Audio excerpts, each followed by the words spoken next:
I got Kevin Gates in the building. Look, man, because I gotta ask this, because a lot of people want to know. Your music is 100. We believe every word. I try. Do we get a Kevin Gates book? Because a lot of the things you say, I ain't gonna lie, big brother. That's the come. But I'm gonna be honest with you. I've been approached by people that ask me, Kevin, would you think about doing reality TV? You know, because of my affiliations with certain individuals. You know, I'm not gonna say, but you know, it ain't my fault that, you know, and shout out to her, 'cause you know, everybody, she always blasted them on Instagram and punished them. You know, she never played with me like that. You know, a real woman, a woman, just any woman, they gonna respect a man. True. You know, and if you're a whore, you just a whore with a penis. I can say that on the radio? Yeah, we can say that. That ain't no cuss word. I feel like to be a whore is a mindset. I feel like to be a whore is a mindset. I feel like a whore is a mindset, and I'm not trying to get off subject. You know, a whore is anybody that just craves attention from another man. They have men whores. Yep. You know, they have label whores. You know, they have, you know, things like that. But I've been asked to be on reality television, you know, and I just believe that would kill everything that I have going on right now, because I'm going to be incarcerated like the first episode, because I have an unorthodox way of doing things. I'm kind of like my grandfather. Everything is not by the book, but it's good because it works.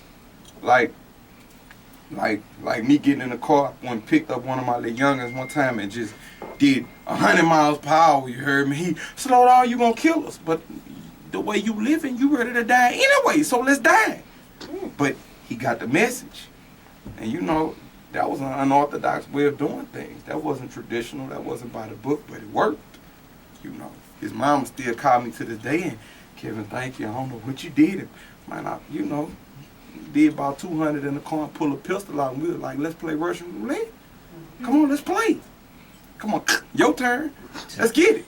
You know, he ain't had to know that it was a blank, you hear me? But at the same time, I bluffed him, but at the same time, it's a life lesson. He couldn't call my bluff because you done seen me really, you know, do my thing. But I had to do that because he was just messing up so bad till he was throwing his life away, and I love him. So if I got to injure myself so you could be successful, I will. I love you that much, you hear me? So back to what I was saying, I like to focus on whatever need to be focused on. And right now, I just want to make great music, big brother. That's it, you hear me? I want to make great music in my space. We've been doing this for years. We're just now getting the recognition, and I'm not going to say the recognition that we deserve. We're just not getting the recognition that most people, you know, thrive and strive and work hard for. We just not getting it. And why are we just not getting it? Because I wasn't mature enough physically, or I'm going to say metaphysically. That means spiritually, mentally, everything combined. I wasn't metaphysically mature enough to be in the lane that I'm in right now. You know what I'm saying? It took a lot of maturing on my part. So I just want to stay focused on the music, and then we'll let the other things, you know, take care of themselves, like 2 or 3 books. Or my life a movie, bro. I just don't do no acting, man. It's a movie, bro.